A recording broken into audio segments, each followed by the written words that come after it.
O ser humano é cheio de perguntas, né? E essas perguntas muitas vezes não têm respostas, né? E biblicamente até há uma orientação de que existem coisas que o ser humano não cabe ao ser humano descobrir, saber, né? Entender. Tem coisas que pertencem só a Deus. Mas ainda assim o ser humano ele busca, busca, busca, busca. E dessas várias perguntas existem duas que eu vou trazer aqui para vocês, possíveis respostas, né? Que podem de alguma forma trazer para nós aí, né, o entendimento humano sobre o mundo, sobre pós-vida, sobre se existem outros seres além de nós, certo? Eu vou trazer para vocês respostas para duas perguntas, tá? E uma delas você já está vendo.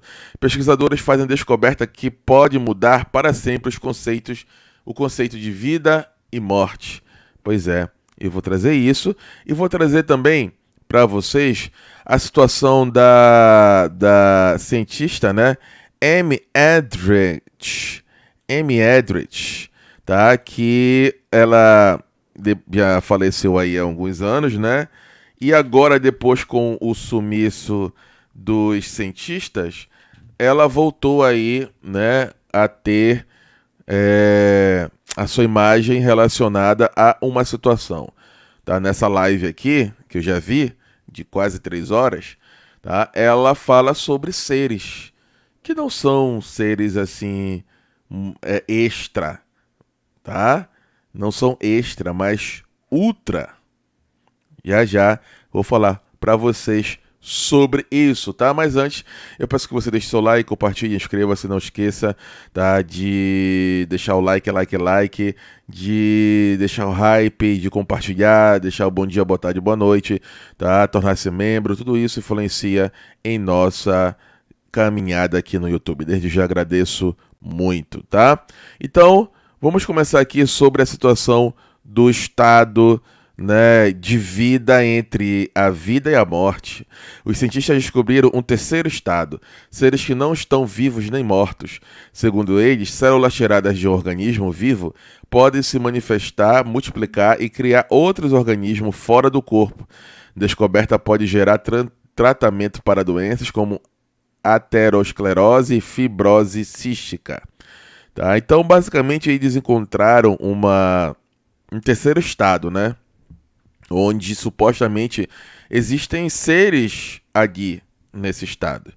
Não se sabe ainda se são seres realmente como nós, tá? Ou se são simplesmente uma junção de células, né? Que de alguma forma vão se multiplicando, enfim. Mas eles estão aprofundando os seus estudos em relação a isso. Um dos grandes questionamentos da humanidade e se existe vida após a morte, foi o que eu falei. Cientificamente, não existe resposta para essa dúvida. Mas uma pesquisa recente aponta que existe um terceiro estado existente entre a vida e a morte. Estudo liderado pelo professor Peter Nobel, da Universidade de Washington, em Seattle, e Alexei Pozhitkov, do City of Hope National Medical Center em Duarte, Califórnia, revela que certas células do nosso corpo podem ser reutilizadas após a morte. Quando alimentadas com nutrientes, oxigênio, bioeletricidade ou sinais bioquímicos, essas células têm a capacidade de se transformar em organismos multicelulares com novas funções. Conforme o artigo publicado pelo pesquisador de plataforma de Convection, de um modo geral, os cientistas consideram a morte como a interrupção irreversível de funcionamento de um organismo, mas práticas como a doação de órgãos colocam esse ponto em vista de dúvida, já que esses órgãos, assim como tecidos e células extraídas do corpo, podem continuar a funcionar mesmo após a morte da pessoa, né? E aí vem continuando aqui sobre as situações, ó, para a pesquisa, eles se basearam em dois levantamentos. Um divulgado em 2021 revelou que as células de pele de rã mortas foram capazes de se reorganizar espontaneamente em laboratório, transformando um organismo multicelular chamado de xenobots, né? E, enfim, né? Então, é uma situação que eles estão pesquisando, tá? Estão pesquisando aí, certo? Não sabemos se esse lado é considerado o lado outra dimensão, uma outra dimensão, tá? Não se sabe se são se pode ter seres realmente, né, como nós, nessa dimensão ou nesse estágio, tá? Mas é algo que eles estão se aprofundando, certo? Falando biblicamente, o que nós temos? Nós temos na Bíblia falando que quando a gente morre, a gente já tem um primeiro julgamento, né? Um primeiro encontro, certo? Ou seja, isso já nos traz um questionamento que a gente tem que escolher em que nós devemos acreditar. O problema, muitas vezes, das pessoas é que elas vão escutando e vão entendendo e vão aprofundando nos estudos e elas vão se convencendo ao ponto de esquecer naquilo que está escrito. São chamados aqueles que, os despertos, né? Aqueles que usam o termo despertar, né? Você ainda não despertou. Esse despertar é justamente você deixar, não deixar, mas fazer uma. Muitas vezes deixa, tá? Mas fazer um sincretismo entre o que está escrito com aquilo que você está vendo cientificamente, pesquisando e tal, de uma forma que você muitas vezes sobrepõe aquilo que você está estudando agora em cima daquilo que está escrito. E você só utiliza o que está Jesus, por exemplo, né? Como alguém que referendou aquilo que está sendo posto. E muitas vezes eles são contraditórios. Entende? Então, quando a gente for ver, quando a gente for ler, quando a gente for verificar as coisas, a gente tem que ver se bate com aquilo que a gente está escrito. Tá? Eu sou professor de física, passei pela academia, pela Universidade Federal, tá? Vi muitas coisas lá dentro, enfim, estudei muitas coisas e acredito sim que a ciência ela é a expressão da grandiosidade de Deus, tá? Aqueles que têm essa consciência, eles não conseguem ver, por exemplo, o universo, certo? Como algo que se expandiu naturalmente, que aconteceu naturalmente, né? Que não tem alguém que deu um start, alguém que criou, um criador. Porque é uma coisa tão grandiosa e maravilhosa, né? Tudo certinho, conectado, que tão organizado que precisa de um organizador, que precisa de alguém que já deixou estabelecidas as leis. Entende? O problema é quando você pega essa situação científica e sobrepõe a sua fé. As duas têm como caminhar juntas. Mas a ciência, tá? Ela é o resultado de alguém, de um criador, né? Da manifestação de um criador. É o resultado da manifestação de um criador. Quando você consegue compreender isso, pode ter várias situações científicas. Não, nós descobrimos isso, descobrimos vida fora da Terra, descobrimos não sei o quê, que você não vai se abalar. Ah, porque vai abalar a fé de muitos. Se eu, se algum dia tivermos realmente, eu não acredito, tá? Que existem vida fora da Terra. Para mim são demônios, tá? Eu já fiz vídeos aqui falando sobre isso, principalmente aqui no Monte Hermon, tá? Enfim, se aparecer algum dia e se realmente, né, tivermos, enfim, esse contato e se por acaso, eu não acredito, mas se por acaso realmente eu começar a entender que existem realmente vidas fora da Terra, isso vai abalar minha fé? Não. Porque se eu chegar e falar, olha, Deus é limitado, né? Ele já não vai ser mais Deus. Eu acredito que não tem. Tudo bem, eu acredito que não tem, mas eu não posso chegar e dizer que isso é uma lei de Deus. Não, porque Deus disse, porque Deus falou, porque. Não. Entende? Eu posso ter interpretado errado o que está escrito. Eu posso ter escutado alguém falar, né? E ter influenciado no meu pensamento, mas aquilo realmente não é verdade. Essas moradas, né? Vou fazer moradas. Será que não são outros lugares no universo? Será que já não tem? Será que os planetas foram habitáveis antigamente e já teve ali a redenção final? Então, são situações que a gente tem que sempre, sabe, organizar dentro de nós. Nesse momento da minha vida, eu acredito que o ser humano é a criação mais perfeita de Deus, né? E tudo que está ao redor é para que nós possamos glorificá-los, glorificá-lo. É para que a gente possa ver o quanto ele é exuberante, da glória a toda a sua criação. Agora, eu posso ler a Bíblia e depois entender de uma outra forma. Entende? Então a gente sempre tem que ter esse cuidado. Esse cuidado de, sabe, verificar as situações que estão sendo postas como uma expressão de um criador, tá? Como uma criação, literalmente, de alguém superior, de alguém que colocou as leis tudo em ordem para que funcione, tá? E a outra situação aqui é justamente da cientista que 22 supostamente foi.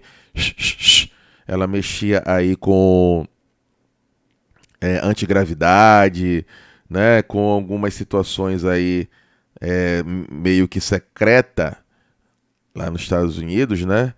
E ela disse na live que ela era ameaçada e tal, e acabou, né? O pai dela era da NASA, né? O pai dela era também de pesquisas ultra secretas e acabou aí acontecendo, né? Uma situação de tá?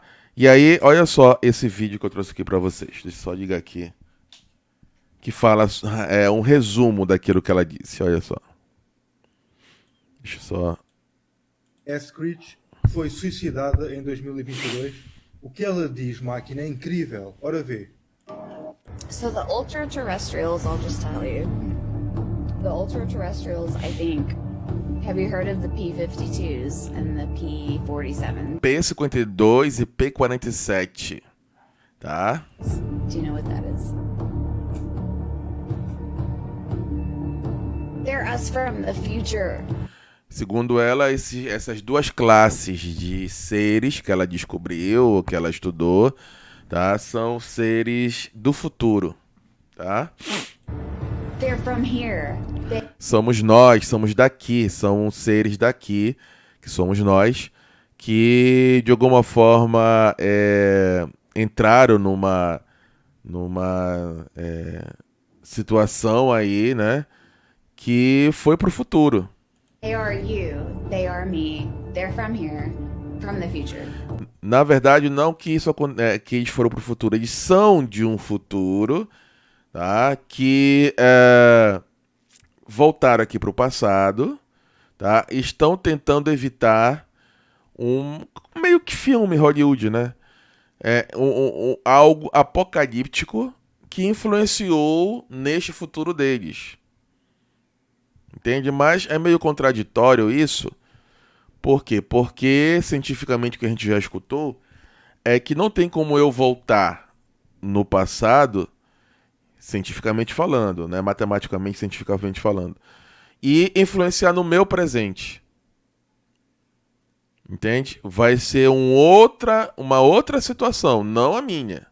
A minha não tem como eu mudar. Ah, eu vou voltar no passado e vou mudar algo no meu passado para que influencie no meu presente. Não, você vai voltar e vai ter uma outra linha de tempo que você vai influenciar, não a sua.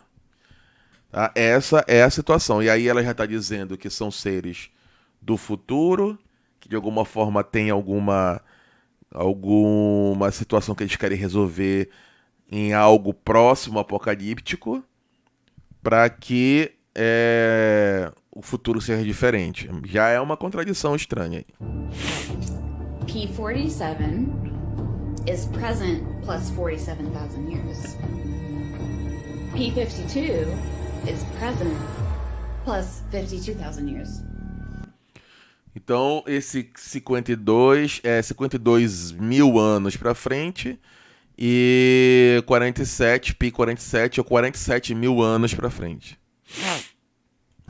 And basically there's a calamity, right? So there's like a apocalypse scenario in the near future. It wipes out most of like everything, man. And there's the ones that go underground and survive.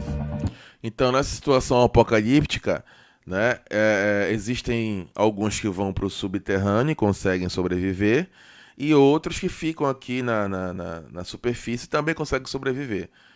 Tá? Mas uma grande maioria aí é eliminado com a situação apocalíptica. Right. And then there's the ones that somehow stay on the surface and miraculously don't die. Máquina, explica lá em detalhe e sem filtro essa teoria dos ultraterrestres. Eu achei incrível. Voz. Tá, então, ela não acredita que existem extraterrestres, mas ultraterrestres. Tá, então é uma vertente que não acredita em seres fora da Terra. Amy Eskridge deixou uma mensagem importante antes de morrer, algo que muitos recusam enfrentar. Aquilo a que chamamos de ultraterrestres não são entidades de outro mundo, nem divindades, nem demônios. São pessoas, são humanos, são descendentes nossos, afastados no tempo em dezenas de milênios, mas ainda feitos de nós, das nossas escolhas, das nossas derrotas e sobrevivências coletivas. Imagina, avanças ao longo da vida, tudo parece seguir um trilho único, mas de repente surge uma bifurcação enorme, um momento daqueles que redefine não uma vida, mas o destino de todos. Neste desvio, há dois caminhos possíveis para o futuro. Num deles, aquilo que conheces como civilização colapsa quase por completo. As cidades desaparecem. A crosta da terra queima. Os oceanos fervem em silêncio. E só restam pequenos grupos que sobrevivem a medo, debaixo do solo, a contar histórias do mundo antigo. Isso não parece meio hollywoodiano? Então, se nós não tivermos esse senso crítico dentro de nós e fizermos uma associação, uma comparação com aquilo que está escrito, né, a gente acaba se deixando levar por isso. Isso é totalmente contrário àquilo que a gente aguarda. 52 mil anos, 47 mil anos ainda para frente. Entende? Vamos continuar aqui, que o vídeo é interessante. Esses sobreviventes, ao longo de milhares e milhares de anos, adaptam-se, mudam, tornam-se quase outros seres, endurecidos, com corpos e mentes moldados pela necessidade de resistir e nunca esquecer o choque. Estes serão chamados muitos séculos depois de P45S. No outro caminho, o mundo afasta-se por um fio da catástrofe nuclear. Não acontece o fim total. Em vez disso, uma potência global ganha controlo, talvez impondo uma ordem central, talvez esmagando completamente a diversidade e a rebeldia, mas sem a extinção massiva. As pessoas adaptam-se ao sistema novo, aceitam regras mais rígidas e assim a espécie vai evoluindo em relativa estabilidade. São eles os P52S, que olham para trás e veem um passado onde tudo podia ter acabado, mas não acabou. À custa de liberdade, talvez, em troca de sobrevivência e continuidade. A diferença fundamental entre estes dois ramos futuros não está só em quem sobreviveu, mas no tipo de humanidade que floresceu. Os que sobreviveram ao apocalipse, os P-45S, terão desenvolvido traços extremos. Resiliência, desconfiança, capacidades físicas e cognitivas talvez diferentes das nossas, extremos genéticos e culturais. Os que seguiram pela ordem imposta, os P-52, tornaram-se outra coisa. Menos selvagens, talvez... Isso parece aquele filme do Sylvester Stallone e o Wesley Snipes. Me esqueci qual é o nome, deixa eu só ver aqui. Filme Stallone e Wesley. Não sei se é esse que escreve tudo doido, mas O Demolidor. O Demolidor é isso, né? Aqueles que não se enquadram, certo? Você pode até ver um filme muito legal, que não se enquadram aí na nova sociedade, eles vão lá pro buraco, vão viver ali debaixo da terra, né? E aí lá debaixo da terra eles têm a vida raiz, né? Onde eles podem comer hambúrguer, onde eles podem, sabe, viver a sua vida ali como antes, né? E lá em cima é uma nova civilização, moderna, toda cheia de situações estranhas, todo, sabe, organizadinho. Eu não lembro como chegou a isso, eu acho que foi também uma catástrofe mundial.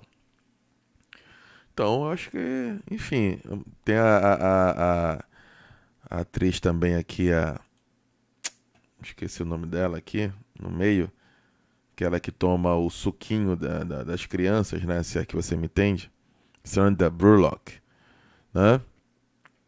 Enfim, vamos lá, vamos continuar aqui. Mais controlados, tecnologicamente avançados, mas menos livres no sentido antigo. Tudo isto está assente numa visão não metafórica do tempo.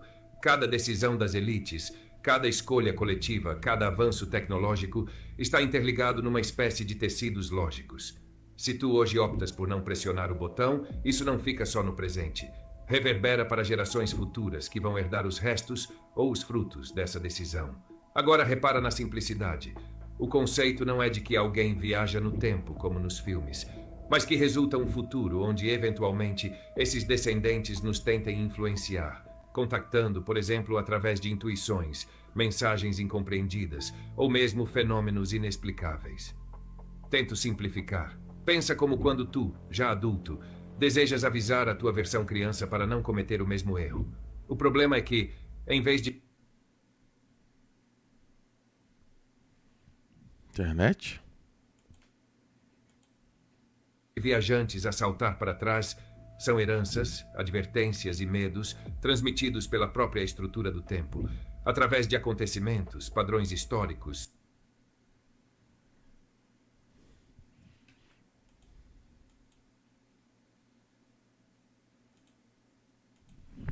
Internet. Deixa eu ver aqui rapidinho.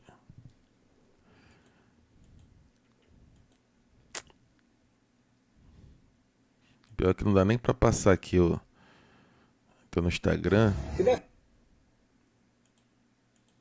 Enfim, aqui ele vai continuar falando sobre a situação histórica, de influência. Aqui a internet deu bug, né? Mas aqui o vídeo para finalizar, ele vai finalizando falando sobre... Engraçado que aqui tá conectado, mas não tá. Tá e não tá, voltou. É muito estranho, né?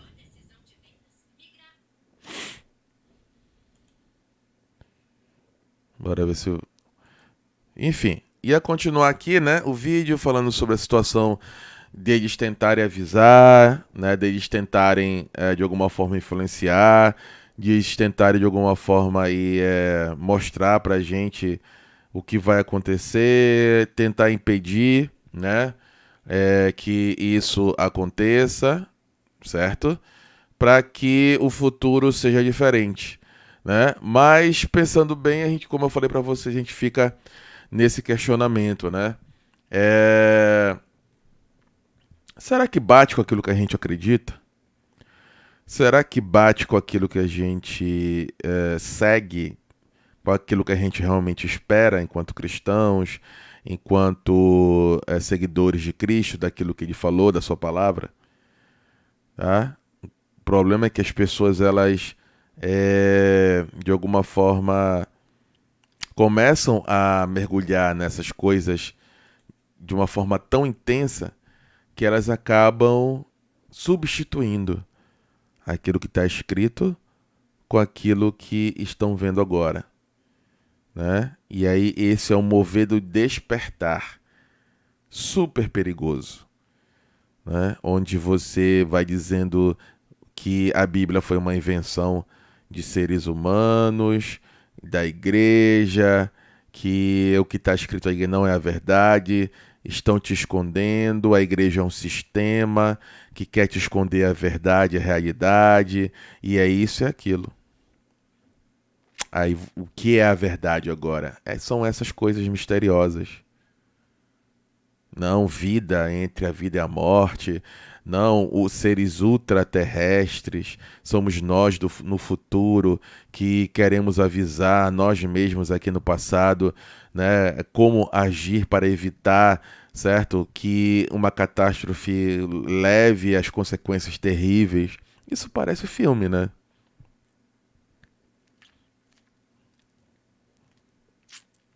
Primeiro que jamais eu vou achar que vai chegar nem a 10 mil anos essa humanidade. Imagina aí 52 mil anos. Então só para essas situações aí, né, a gente vai analisando e vai vendo, poxa, não tá batendo. Não tá batendo, não tá batendo, não tá batendo, não tá batendo. E aí você já vai ver isso com outros olhos. Serve como um conhecimento? Serve. Mas como verdade verdadeira, aí você tem que realmente pensar bastante, refletir e ver como é que você vai trabalhar isso dentro de você. Porque isso é muito perigoso. Isso afasta pessoas. São muitos que estão seguindo esse despertar. Começam a acreditar em Murios, que é uma civilização que povoou a Terra, ou seja, nós somos descendentes dos Murios, Anunnakis, então são tudo extraterrestres, em Bilu, né? Em outras coisas aí. E eles usam Jesus só como algo para passar para os outros mais palatável, mas no fundo eles já deixaram há muito tempo. Eles não acreditam. Ou se acreditam, eles tentam associar o que os ETs fazem com aquilo que Jesus fez. Olha, Jesus curou, isso aí os ETs fazem. Ah, olha, Jesus andou sobre as águas, isso é uma técnica, né?